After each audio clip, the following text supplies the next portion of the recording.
Dia de los Muertos a commencé. Ce soir, on reste en famille. Tes ancêtres seront toujours là pour te guider.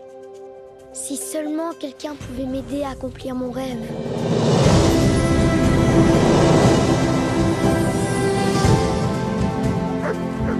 Reviens, mon chien!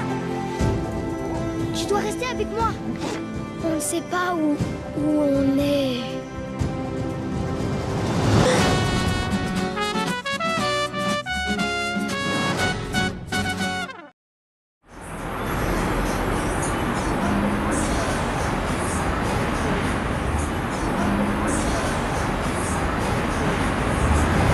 Et minuit.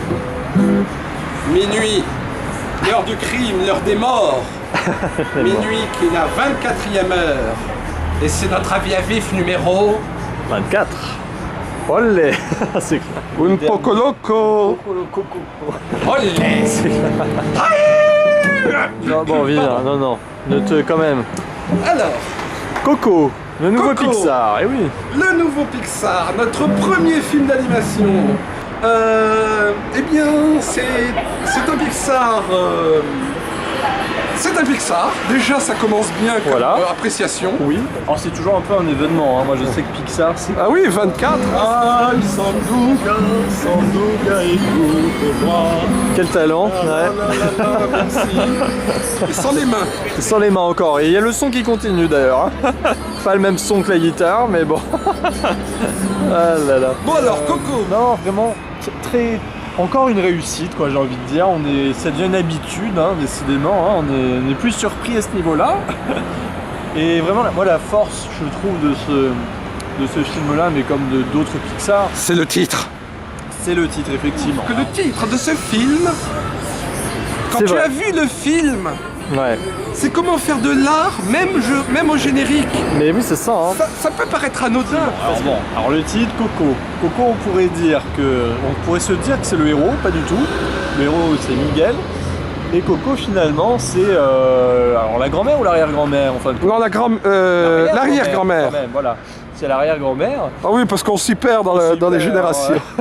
C'est d'ailleurs pour ça que le titre en est d'autant plus beau, c'est qu'on prend conscience que ce qu'on croyait être juste un personnage secondaire, voilà, qui hantait un peu Ouais. le film, devient presque l'héroïne. C'est marrant parce que vraiment, elle est typée comme l'arrière-grand-mère vraiment qui est bon en fin de vie, hein, c'est sûr. Ouais. Hein. Donc dans son fauteuil, toute rabougrie, elle a les yeux carrément Toute presque fermés. fripée, voilà. Voilà. Et qui répète, tu vois, qui a l'air un peu de délirer, elle répète toujours Voilà. papa, papa. C'est ça. Et c'est ça que j'ai trouvé très beau, c'est la scène de la famille à regretter Effectivement, le- l'absence du père, ouais, parce qu'ils sont tous là un peu à le cacher. Hein. Il y a ces photos de la famille établie sur un hôtel, là, et t'as effectivement le père qui est toujours coupé, enfin Décapité. Voilà. Ils ont enlevé la figure du père sur la photo. Alors on se demande pourquoi, comment. Effectivement, ce père jouait de la musique. Bon. Pardon. Et en fait, ce que je trouve virtuose, c'est que ce film arrive à nous cacher son thème presque, à nous cacher son héros, à nous cacher son véritable personnage principal. C'est vrai. Alors qu'il est là À depuis nous le le début montrer sous les autrement. yeux, hein, parce que elle a beau être en périphérie tout le long, on va la voir peut-être 4-5 fois, ouais, peut-être un peu plus, mais ça va rester effectivement le cœur de ce que raconte le film. C'est elle qui incarne un peu toutes les thématiques, l'oubli, la vieillesse, La mémoire aussi. et forcément la mémoire et la mort aussi qui approche fatalement. Donc tout ça, ça converge en un seul personnage, c'est assez fort. Hein. Comment on arrive à travers nos traditions, parce que c'est ce que Pixar arrive à faire à chaque fois, ça qui est très fort, c'est qu'il reprend des univers, des cultures, là en l'occurrence très fortes, voilà, la mexicaine.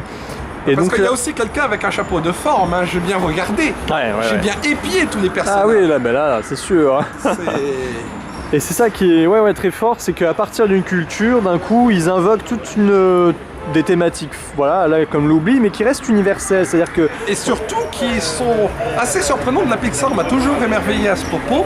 Les thématiques qu'ils abordent ne sont pas des thématiques a priori pourraient être enfantines. ah non, c'est très mature. Hein. Ça, c'est très fort. C'est d'ailleurs, je trouve, une des plus-values qu'il a sur son sosie, ce film. Ouais. J'ai nommé La légende de Manolo. Légende de Manolo. Je sais pas si tu l'as vu, ce film. Non, ben non. il est, disons-le, il a une esthétique très différente. C'est pas un Pixar, hein, je crois que c'est un DreamWorks, enfin je sais plus trop.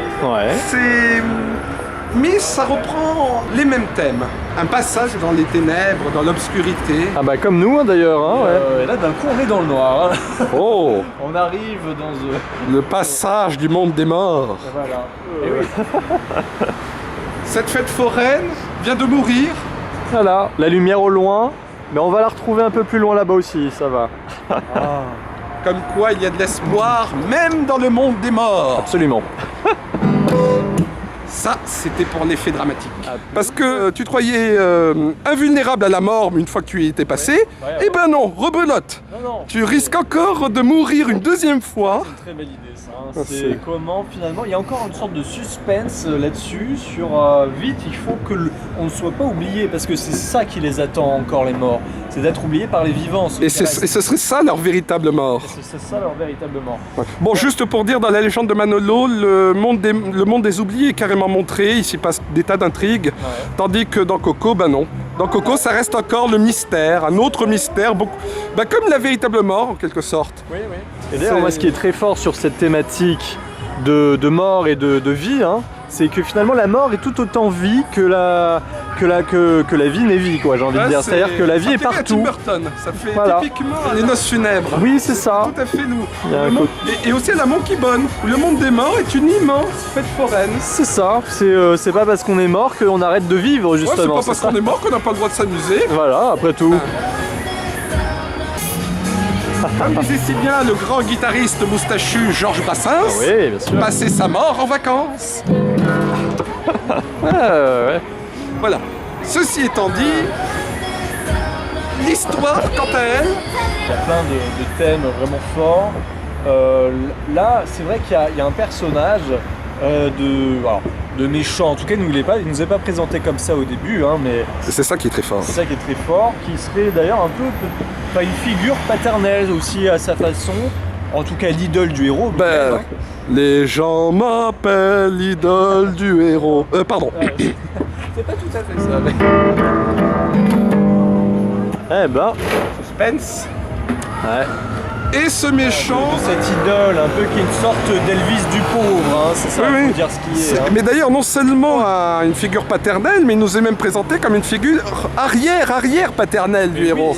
C'était attendu, quoi, que ça allait être lui et son arrière-grand-père.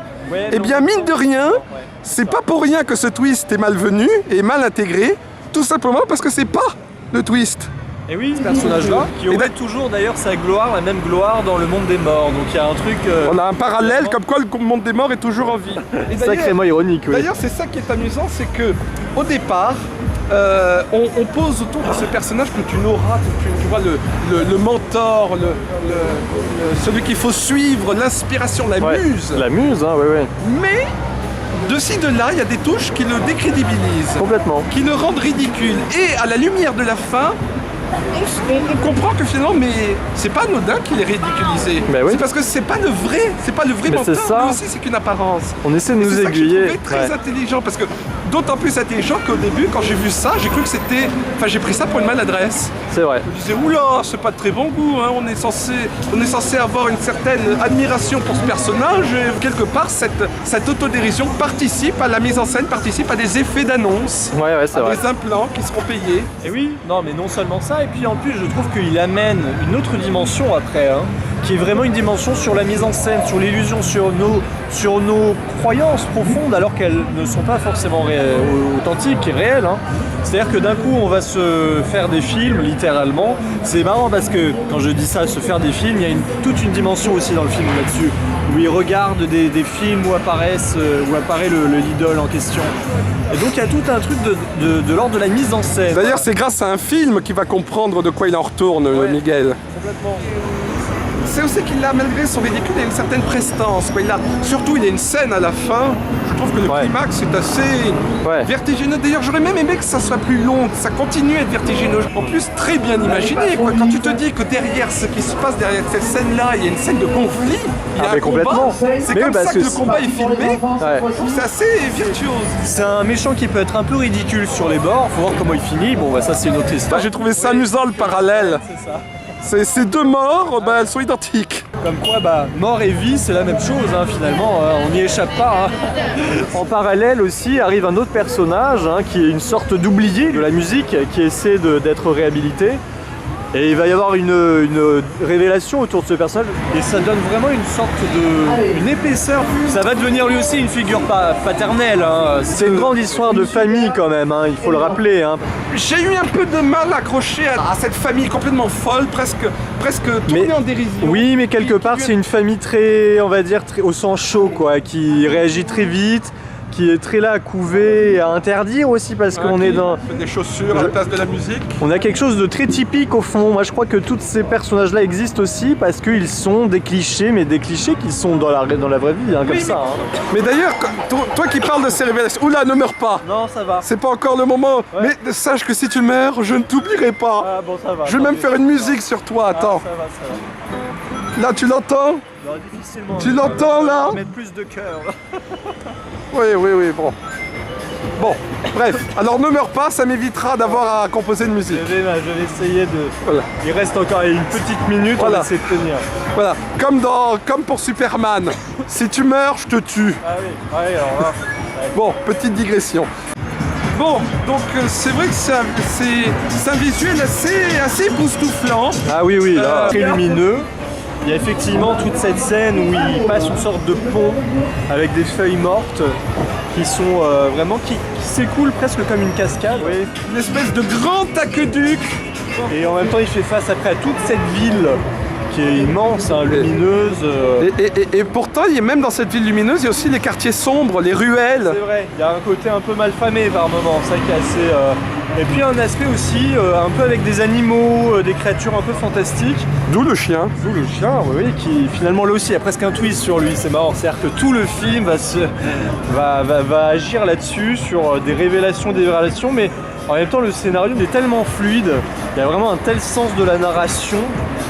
Et en plus vraiment, je trouve que pour revenir un peu sur le monde, hein, l'univers qu'exprime le film, hein, il y a tout ce côté aussi de monde autorégie, avec les douanes par exemple. Tu sais, ça aussi c'est très fort.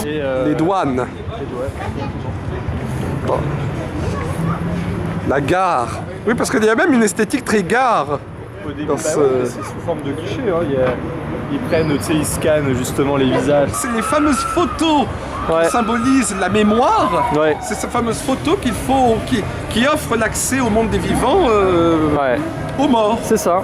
C'est vraiment ce côté cette industrie, ça ne se contente pas juste de montrer un monde des morts, ça essaye de poser un cadre viable. Système. Oui, c'est ça. D'ailleurs, c'est fort pour un monde des morts, un cadre viable. C'est ça.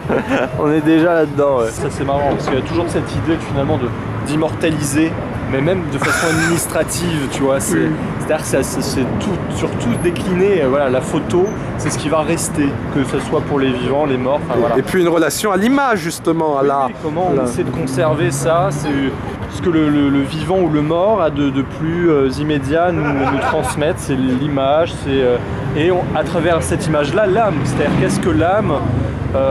Moi je crois qu'il y a toute une connexion là-dessus, c'est un film qui est très spirituel, hein, faut pas oublier, c'est là où je trouve que Pixar fait toujours mieux que les autres, hein, il faut dire, c'est-à-dire qu'il s'adresse à tous les publics, c'est autant pour les enfants que pour les adultes, et je dirais même que c'est encore plus pour les adultes. Autant pour Disney. C'est ça, et là je trouve que c'est encore vraiment une grande réussite, hein. C'est très émouvant, comme cette fin avec cette grand-mère Coco encore, enfin arrière-grand-mère, on va y arriver, c'est bon. Mais c'est très émouvant ce qui se passe. C'est pas tire-larme, moi je trouve, c'est-à-dire que c'est simple, et en même temps ça touche droit au cœur, hein, c'est ça.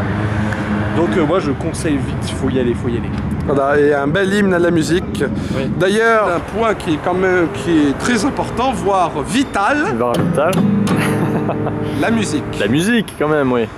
Parce que mine de rien, la musique, on est censé nous la mettre en avant, nous dire oh mais qu'est-ce qu'il joue bien, comme c'est magnifique, comme c'est sublime. Ouais.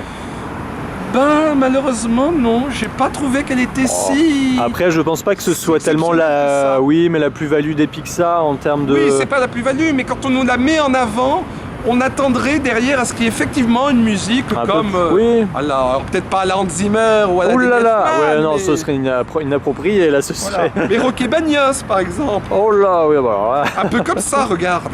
Ah, attention, j'entre en scène. Que vas-tu nous faire? Oulala, viens. Ça va? Cher public. Eh oui, bah qu'un seul, hein, mais bon, ça ira quand même. Ouais, c'est vrai que c'est assez mort comme foule. Il y en a un peu plus hein, quand même Coco dans le film. Hein. Oui, bon, ça va, lui, il est pistonné, oui. Voilà. Effectivement. Je vais... Oh, oh. Je crois qu'on va pas s'en sortir, il va falloir jouer. Ton public s'impatiente.